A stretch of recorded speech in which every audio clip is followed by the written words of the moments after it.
আসসালামু আলাইকুম রহমতুল্লাহ। আলহামদুলিল্লাহ। আশা করি সকলে ভালো আছেন। কি দিয়ে শুরু করবো আসলে বুঝতেছি না। আমাদের যে এত বড় একটা সমস্যা হয়ে গেল ফিলিস্তিনে, জাতিসংঘ কোথায়? তারপর মানব সেবার নাম দিয়ে শিশুদের নিয়ে যে বিভিন্ন আ কাজ করে ইউনিসেফ, ওরা আজকে কোথায়?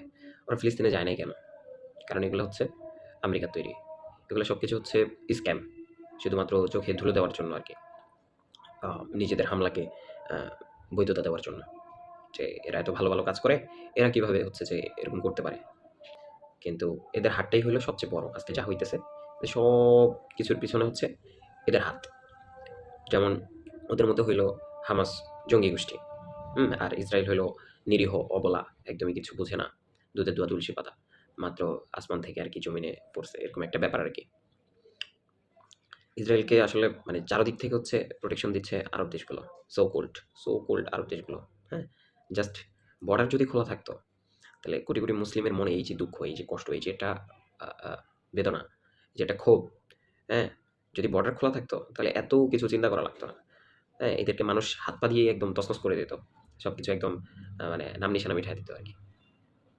এরা একদম মানে বলতে গেলে বিলীন হয়ে যাইত। এত কিছু লাগতো না। কিন্তু আ প্রত্যেকটা দেশ বর্ডারে খুব কড়া নজরদারি দিতেছে আরকি এই ব্যাপারে। প্রোটেকশন দেয়।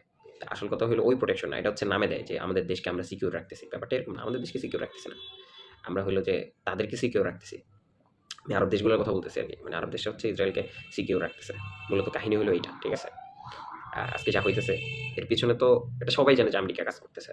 হ্যাঁ? আমেরিকার কথাই সবকিছু হইতেছে। ঠিক আছে? বা ইসরায়েলের কথাই হইলেও এর পিছনে মানে সাপোর্টের যে সবচেয়ে বড় হাতটা এটা হচ্ছে যে আমেরিকার। মানে মাস্টারমাইন্ড হিসেবে পিছন থেকে কাজ করতেছে আমেরিকা। মানে আপনাকে হচ্ছে যে অ্যা একজনের মাধ্যমে হচ্ছে যে কাটতেছে, মারতেছে। আবার নিজে উপর দিয়ে আইসা হচ্ছে যে মলম লাগাইতেছে। ব্যাপারটা হইলো এরকম। ঠিক আছে? তো ইসরায়েল আসলে মূলত টিকেই আছে হচ্ছে আ আমেরিকা আর আরব দেশগুলোর গাদ্দারির কারণে। কারণ আপনারা এটা জানেন। এখান থেকেই বোঝার কথা যে ইসরায়েল যখন নিজেদেরকে রাষ্ট্র হিসেবে ঘোষণা দেয়, তার ১ ঘন্টার ভিতরেই হচ্ছে সর্বপ্রথম আমেরিকাই তাদেরকে হচ্ছে রাষ্ট্র হিসেবে কি দেয়? স্বীকৃতি দেয়। ইসরায়েলের একদম জন্ম থেকেই ইসরায়েলের ইসরায়েলের জন্ম তো হইছে সেই দিন আরকি। ঠিক আছে? মানে আরেকজনের বাড়িতে আইসা তাদেরকে ভাগায় দেওয়ার চেষ্টা আরকি। তাদেরকে থাকতে দিছে, খাইতে দিছে। শরম লজ্জা তো নাই। হ্যাঁ? যার বাড়িতে থাকছে, খাইছে এখন তারই বের করে দিতে চায়। ব্যাপারটা হলো এরকম। ঠিক আছে? তো ইসরায়েলকে যেটা বলতেছিলাম যে ইসরায়েলকে ১ম থেকেই সাপোর্ট দিয়ে আসতেছে আমেরিকা। সেটা যেকোনোভাবে হোক। মানে একদম আপনি অস্ত্র বলেন, অস্ত্র, মিসাইল, তারপরে ডলার, কূটনৈতিক যত সব ধরনের সাপোর্ট হচ্ছে আমেরিকা দিয়ে আসতেছে এদেরকে। তো আমরা যেটা আসলে চাইতেছি, এটা আমেরিকার পতন ছাড়া ইসরায়েলের পতন এটা কখনোই সম্ভব না। এই যে ইসরায়েল ফিলিস্তিনের ইস্যু যে সমস্যা এটা মানে কখনোই এত সহজ না আরকি। হইলেও অন্য পন্থায় সেটা হইতে পারে কিন্তু এত সহজ না। আমরা যখন শরিয়ার কথা বলি, আলেম ওলামারা যখন শরিয়ার কথা বলে, জিহাদের কথা বলে, আমাদের এই যে সো কল্ড কান্ট্রি গুলা, সো কল্ড আধুনিক কিছু ভাই আছে আরকি। এরা ক্ষেপে যান। কি জন্য ক্ষেপে যান? যে না বিশ্ব এটাকে খারাপভাবে দেখবে। বিশ্ব খারাপভাবে দেখবে। আব্বু আমেরিকা রাগ করবে। আব্বু আমেরিকা। তাদের বাবা লাগে আরকি। যে বিশ্বের চোখে ভালো থাকতে আপনি আপনার বিধান, আপনি আপনার ধর্মের বিধান, জিহাদকে এবং শরিয়ার কথাকে চাপিয়ে দিচ্ছেন। ঠিক আছে? সেই বিশ্বই মানে সেই বিশ্ব ব্যবস্থা বা সেই তারাই আজকে হচ্ছে যে আমাদের ভাই-বোনদেরকে এইভাবে মানে নির্যাতন নিপীড়ন চালায় যাইতেছে। তো যে সমাজের গায়ে জিহাদের গন্ধ লেগে যাবে বলে আপনি আমি যে এইসব বিষয়গুলাকে মানে এড়িয়ে যাই। যে সমাজের গায়ে জিহাদের গন্ধ লাইগা যাবে, তারপর হচ্ছে শরিয়ার গন্ধ লাইগা যাবে বলে আমরা বিষয়গুলাকে এড়ায় যাই। ঠিক সেই সমাজই আজকে গাজায় আপনার আমার আ ভাই, আপনার আমার বোন, আপনার আমার ভবিষ্যতের ছোট্ট, ছোট্ট শিশু। এদের দেখলেও কতটা খারাপ লাগে। এরা কি দোষ করছে ভাই? তো মানে এদেরকে হচ্ছে যে হত্যা করতেছে প্রতিনিয়ত। আমরা যেটা করতে চাইতেছি আমরা জানি যে পথটা কঠিন, কোরবানিটাও খুব কঠিন। ঠিক আছে?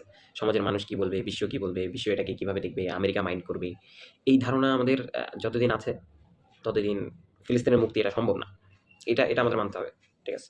আমাদের মুক্তি সেদিনই সম্ভব মানে ওরা যেদিন আমাদেরকে খারাপ বলবে। আমাদেরকে খারাপ বলবে বলতে অ্যা যেদিন ওরা আমাদের উপরে বোম্বিং করতে বাধ্য হবে, আমাদের উপরে বোম্বিং করবে। মানে আমরা এমন কিছু করব যে ওরা আমাদের উপর বোম্বিং করবে। ওরা আমাদেরকেও শত্রু মনে করবে। সেদিনই একমাত্র ফিলিস্তিনের মুক্তি সম্ভব ভাই। তার আগে সম্ভব না। আর এটাই হচ্ছে মনে করেন যে বাস্তবতা। আ কথাটা শুনতে খারাপ লাগলেও বাস্তবতা হইলো এটাই আরকি। তো আমি ভাই ছোট মানুষ। আমার কথাবার্তায় ভুল হইতে পারে। যদি ভুল হয়, এই ব্যাপারে ভুল হইলে সেটা আপনি যদি ভুল মনে করেন তাইলে তাতেও আমার কিছু করার নাই। বাট আমি প্রকৃত সত্যটাই বলার চেষ্টা করছি আরকি। হুম? তারপর আমার কথায় যদি কোনো ভুল হয়ে থাকে, কথাটা এইভাবে না এইভাবে, তাইলে ঠিক আছে, আমার ভুল ধরায় দিবেন ইনশাআল্লাহ। আমি নিজের ভুল শুধরে নেওয়ার চেষ্টা করব। বাট একটু চিন্তা করে দেখা দরকার আমাদের বিষয়গুলো। আল্লাহ তাআলা আমাদেরকে বোঝার তৌফিক দান করুক। আমিন। আসসালামু আলাইকুম।